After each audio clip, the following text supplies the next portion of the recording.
Welcome, cadets, in Chemistry 222. This is Lesson 27 on Voltammetry and Coulometry. Lesson 27 brings a deadline for your results report, number 6, Experiment 6, on the potentiometric titration of iron. It is due on Lesson 28, that is 17 April. So please upload your document to the team's website or email Captain Friday and I with an attachment. Today's lesson is going to cover the topics of voltammetry and coulometry, which appear in Chapter 16 of the Harris textbook, 8th edition. If you wish to watch a video on the operation of a polarograph that it has a dropping mercury electrode we're going to talk about, it's a really cool, very short video, and a picture is worth a million words, so please watch that. What we wish to cover with the voltammetric techniques is a background understanding of the operational theory, the main advantages and features of this methodology, and then specifically what makes polarography unique and the fundamental operation of its electrode. The main operational theory for any voltammetric method is we're going to vary the electrical potential between two electrodes and measure the current that flows as a consequence. The primary advantages of these techniques, first and foremost, the working electrode is a very small surface area. This then allows us to analyze small sample volumes. We're talking 1 to 2 milliliters, and typically in the 10 to the negative 2 to 10 to the negative 5 molar range. The methods tend to be selective. We can apply the technique to any species that can be made to undergo a redox reaction. So this is very broadly applicable to any organic, inorganic species, biochemical significance. So very versatile technique.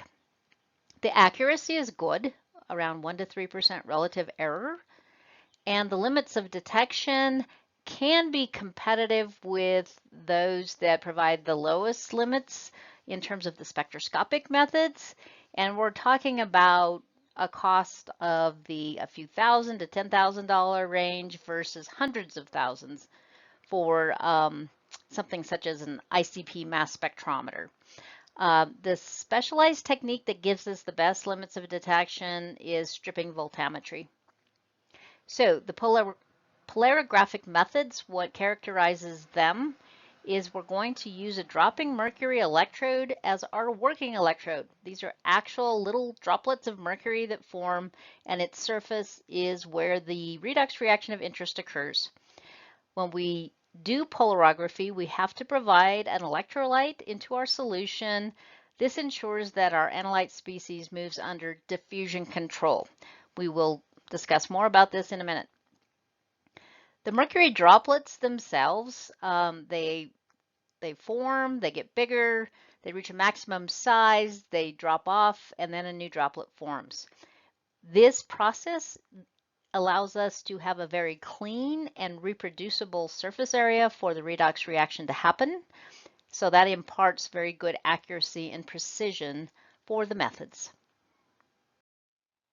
With the polarographic methods, a basic understanding of the apparatus, the instrumentation that we use. We have an electrochemical cell, and as is typical with most electrochemical cells, we must have a reference electrode.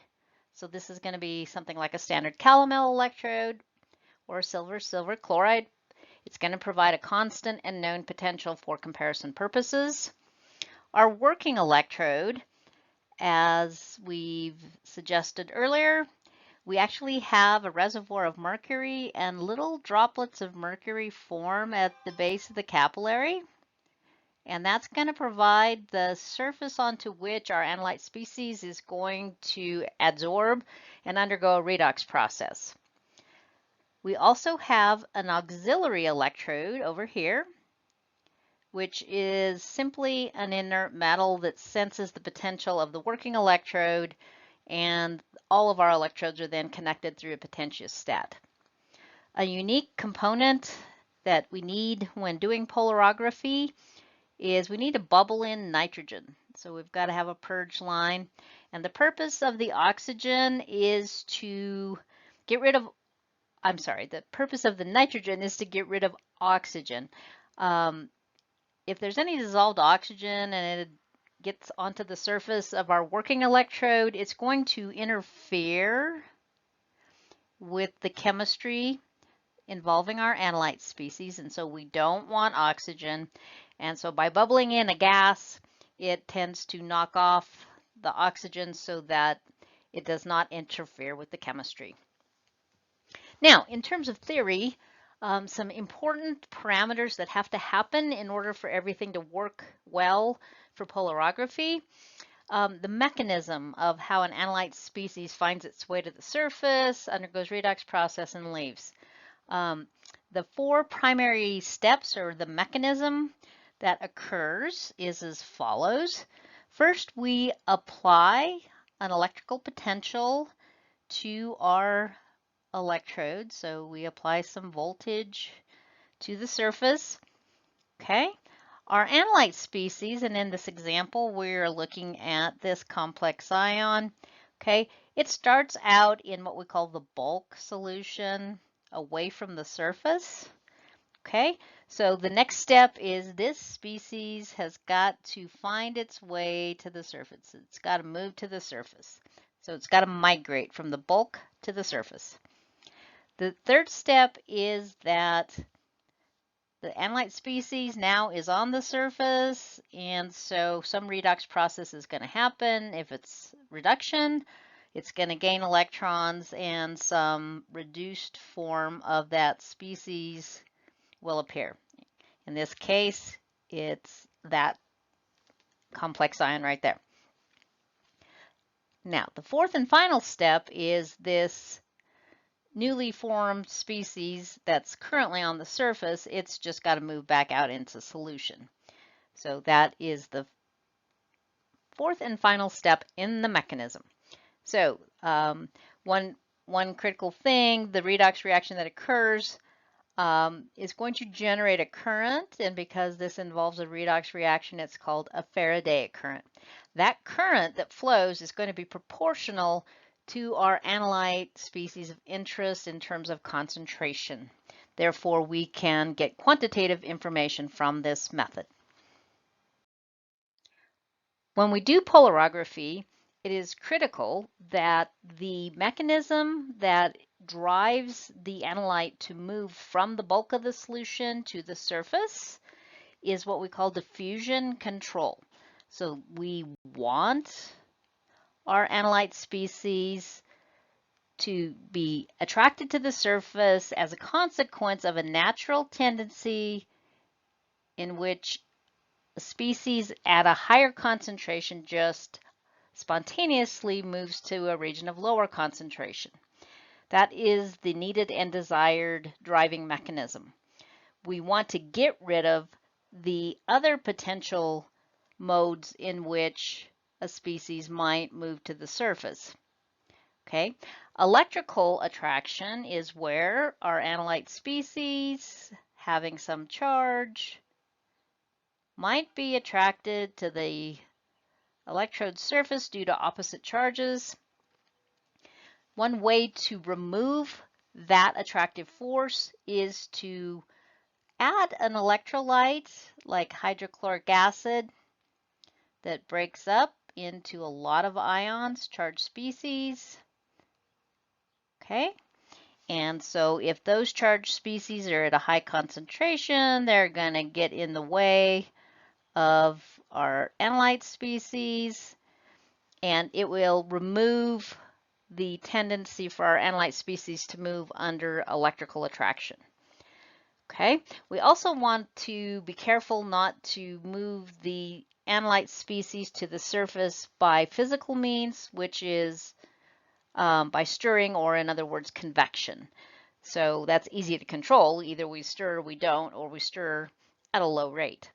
So in order for all of the important equations to work well, we need to make sure that our species moves under diffusion control. The instrument that we use to do polarography is called the Polarograph. Okay, PH ending. That's the instrument. Here's another illustration of the components in the instrument. Real quickly in review, we have our mercury reservoir right here.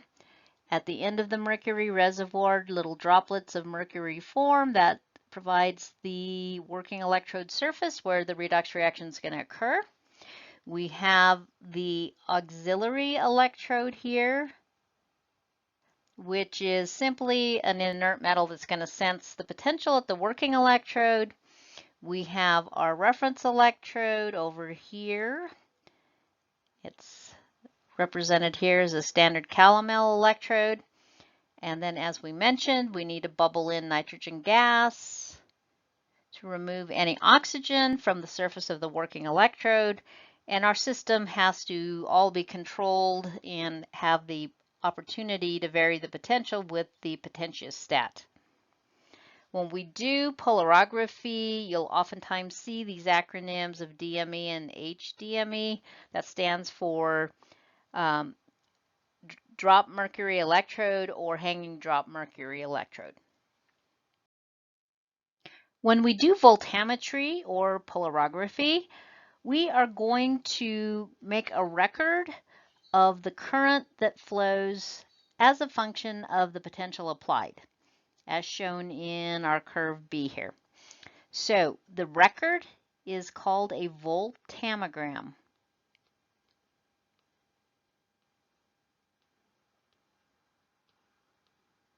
That's the data. Okay, so how this all happens. So we are going to ramp the potential linearly as a function of time at some set millivolts per second. Initially, okay, time 0. Okay, we're going to apply some initial potential. A little tiny current is going to flow. This is called our charging current.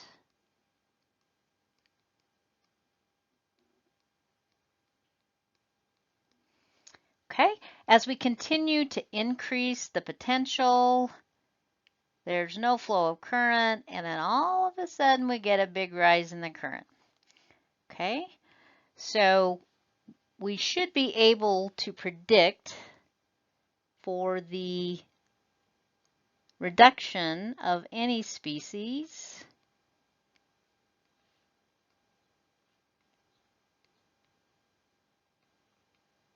Okay, we should know the potential where this is going to happen in volts or millivolts.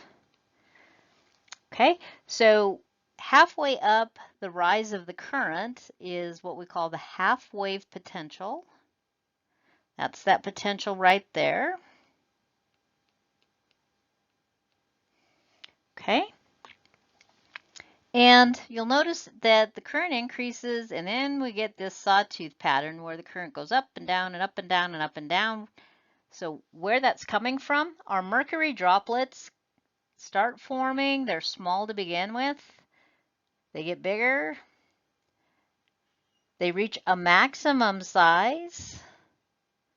Okay, so the surface area of our mercury droplet increases, and then the droplet falls off.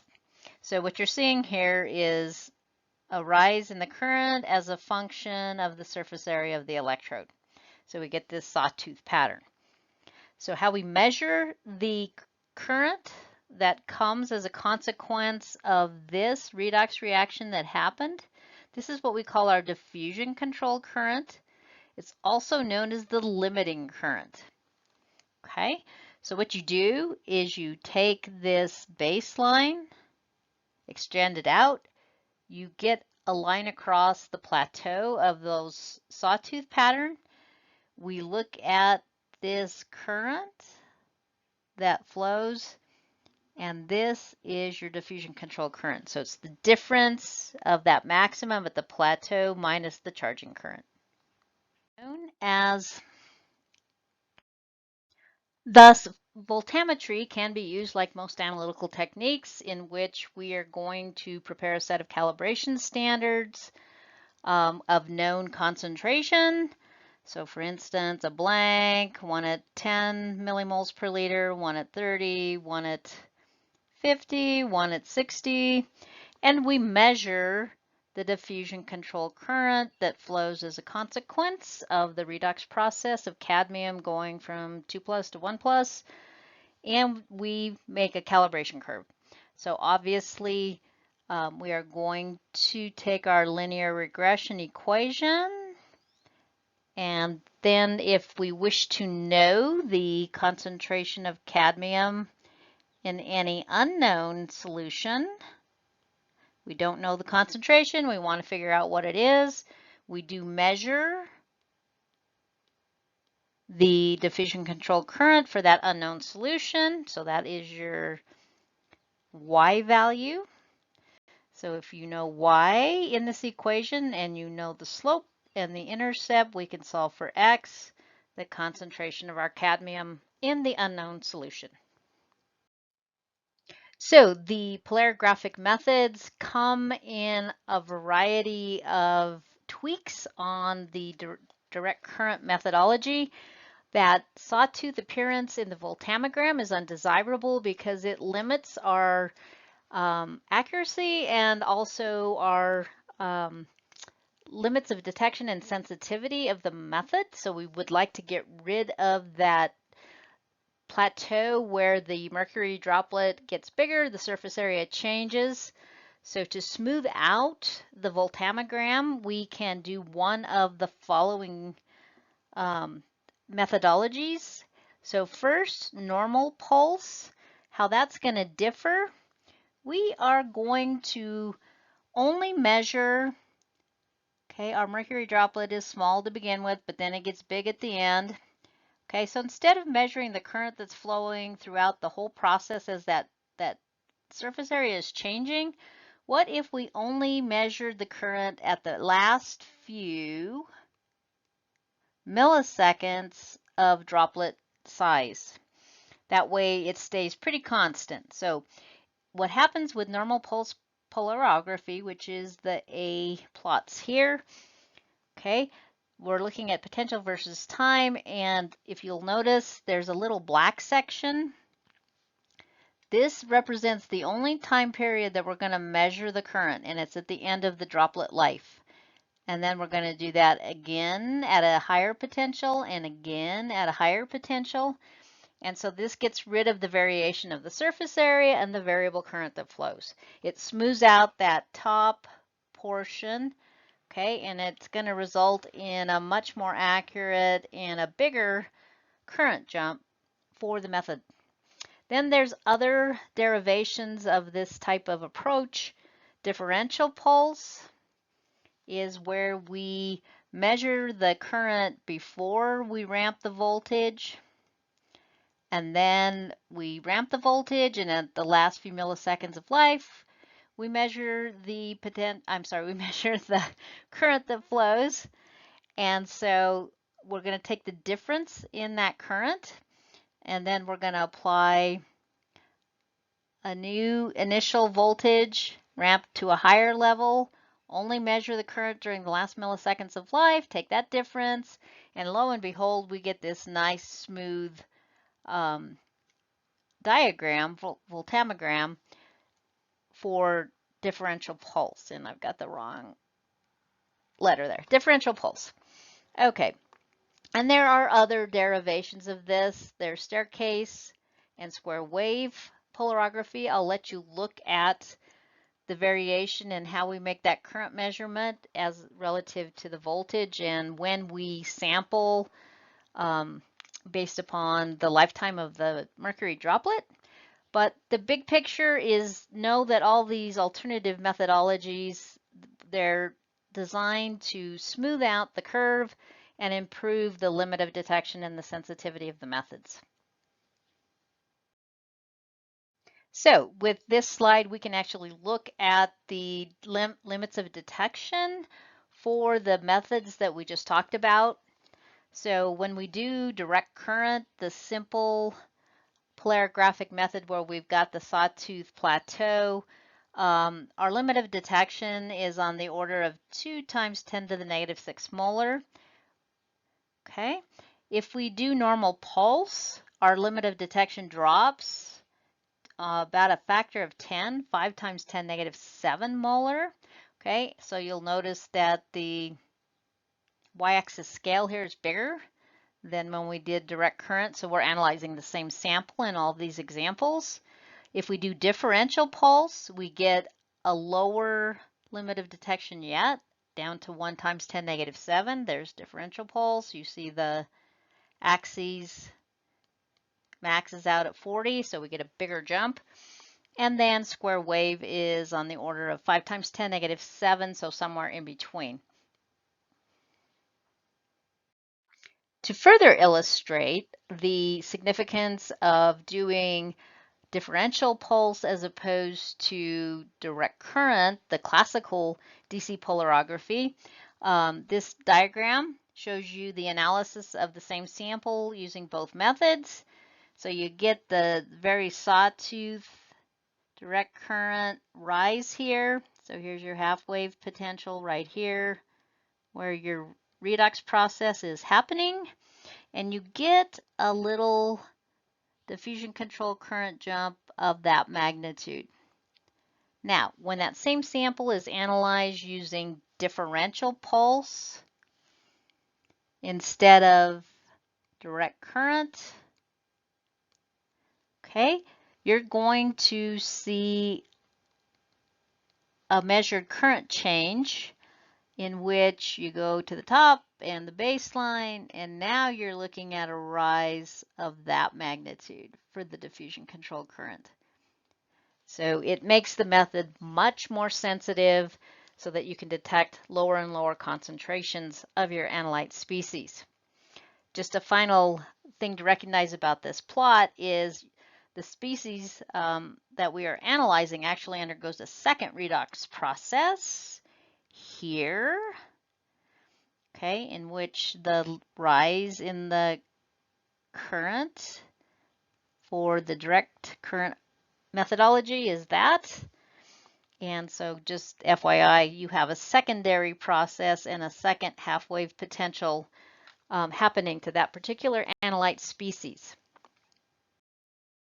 The polarographic method that has the lowest detection limits is stripping voltammetry. It's a really cool method.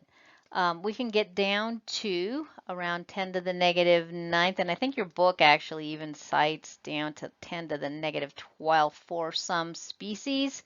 So we're down in the parts per million, parts per billion range.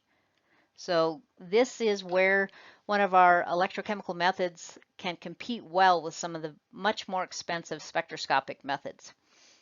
Okay, how this one works, very simply, let's consider we have a copper solution. And that copper is present in a really low concentration out here. So there's a large volume in which those copper ions are contained. So we have our little mercury drop at the base of the working electrode hanging there.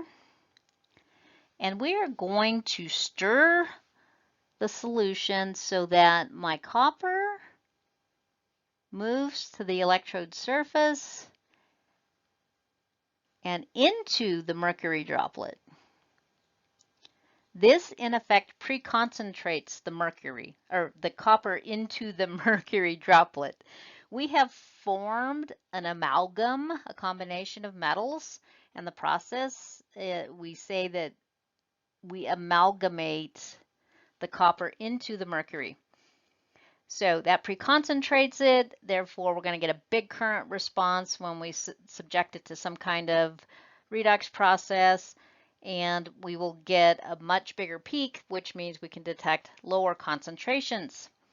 So from a time perspective, if you look at this plot, from time 0 to this point in time, we stir the solution.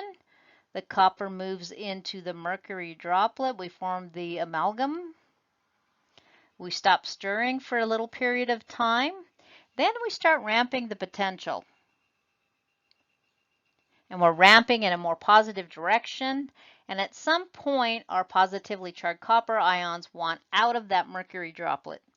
So the process in which they move out of that droplet generates a current, and we get a nice big plot of current as a function of potential. The final polarographic method that is very important in terms of research is cyclic voltammetry, or CV. This technique can actually be used not only for quantitative purposes, but we can actually gather qualitative information regarding the kinetics of a reaction that gives us insight into the mechanism and the reaction rate. So how it works. We are going to start at a relatively negative electrical potential, and we are going to scan the potential in an increasing manner, so less negative, more positive. When that happens, our species of interest is going to undergo an oxidation. We at one point will stop ramping in the positive direction, and we're going to turn around and ramp then in the opposite direction, more negative, and that's going to result in my analyte of interest at some point undergoing a reduction. All the while, I'm going to be measuring the current. So what we will observe is the following. We start here at this negative potential, and at some point the oxidation occurs. I get a big current flow. I continue scanning to more positive potentials, and then I stop. And then I go the opposite direction. And at some point I get reduction. Current flows as shown. All right, so what we do is we extrapolate the baselines on the flat regions. And so we can measure the, what we call, first of all, the anionic peak down here. So you go from this baseline to the maximum here. Okay, that's your anionic peak and the current that flows. And then up here, this is your cathodic peak.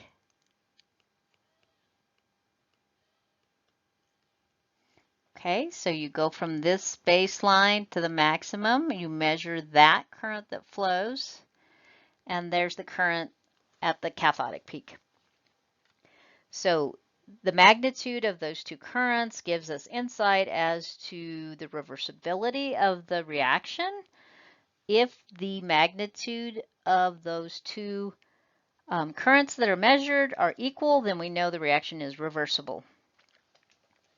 We can also get quantitative information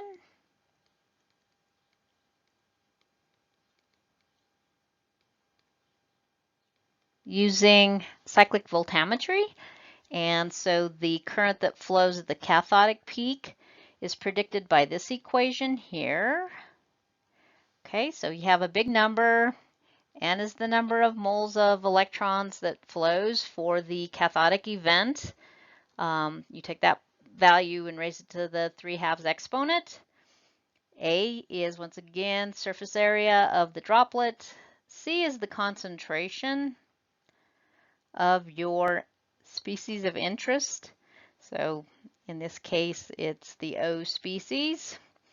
Okay, diffusion coefficient that we know, and this is the ramp rate in the millivolts per second. So you can do both qualitative and quantitative information using cyclic voltammetry. It's used extensively in biochemistry to get information about enzyme kinetics and other kinetics. and you'll find it in use very frequently throughout the chemical literature. The last group of electrochemical methods we want to give consideration to are the coulometric methods. Now we are going to measure the quantity of charge that's needed to convert an analyte to a different oxidation state. So we are going to take some analyte species of interest, and however much of it is present, we are going to convert every last little bit of it into the reduced form. Okay, we're going to do this quantitatively. So there's some known stoichiometry between the moles of electrons required to completely convert our analyte species into its reduced form. You can do it in the reverse. You can have reductions as well.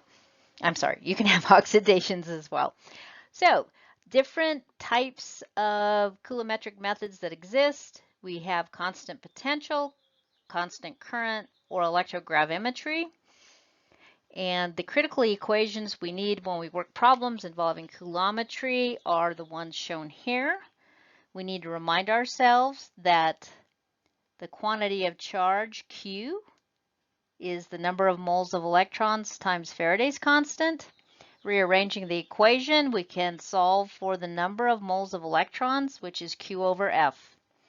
Once we know the number of moles of electrons and we know the balanced chemical equation, we can convert that to the corresponding moles of our analyte species of interest, and therefore we can go on to calculate concentration of our analyte species or weight percent or whatever quantitative measure we hope to obtain.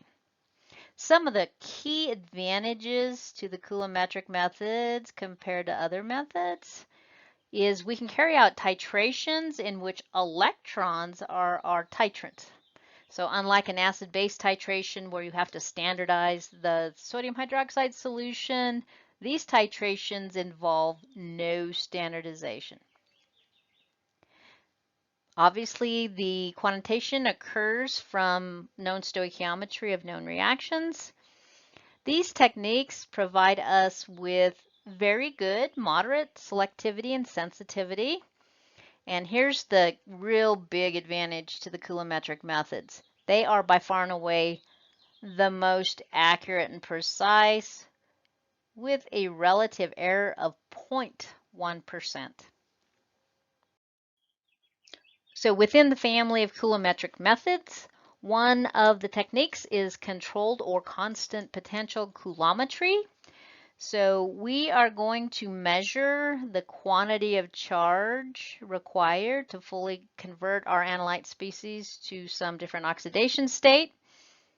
And so we are going to obviously make this measurement when we hold the potential constant. Okay, so the relationship of the current that we deliver per unit time. Okay, if we integrate the area under this curve, okay, the total amount of charge here, Q, equals the total current delivered times the total time. So from an equation perspective, okay, remember charge Q is moles of electrons times Faraday's constant, rearranging for number of moles of electrons. So if we know the current that we operate our instrument at in coulombs per second, and we know how long we operate the instrument in seconds, that gives us the total charge in coulombs. Once we know the number of moles of electrons that we use to convert the analyte, we can convert that to the number of moles of our analyte species. The second technique in the coulometric methods is where we don't hold the potential constant, but rather the current constant. So now the current time plot, the total charge delivered is the product, once again, of current times time. So area under that curve. And These techniques are the ones in which we can carry out coulometric titrations in which electrons are our titrant. So once again, analyte species, some number of moles undergoes a titration. This is our titrant. We add little bits of electrons until we fully convert our analyte species over to some reduced form. Let me come back and put oxidized here. Okay, and as long as our instrument operates with 100% current efficiency, where every little bit of current that flows goes to the production of the electrons that reacts with our analyte, we can do quantitation. So the calculations involved, once again, the total charge delivered is current times time. Current in coulombs per second or amperes, time is in seconds. Okay, if we want to know the moles of electrons, we simply take total charge, divide by Faraday's constant, and that's going to give us the moles of electrons. Once we have that in the balanced stoichiometric equation, we know how many moles of electrons are required to react with how many moles of analyte. So you convert the moles of, let's come back here, our previous equation right here delivered unto us the moles of the electrons. In the denominator here, this is moles of my electrons per mole of my analyte species. And up here, M is the molar mass of my analyte species in grams of A per mole of A. Okay, so from that equation, you can get the weight in grams of your analyte species. And last but not least, when we do our coulometric methods, we can carry out electrogravimetry.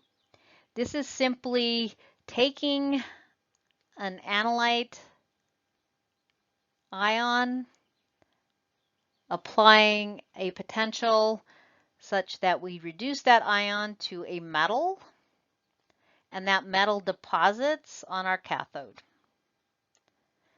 So we are simply going to measure the mass of the electrode, and these are usually platinum so that they are inert and don't enter into the chemistry.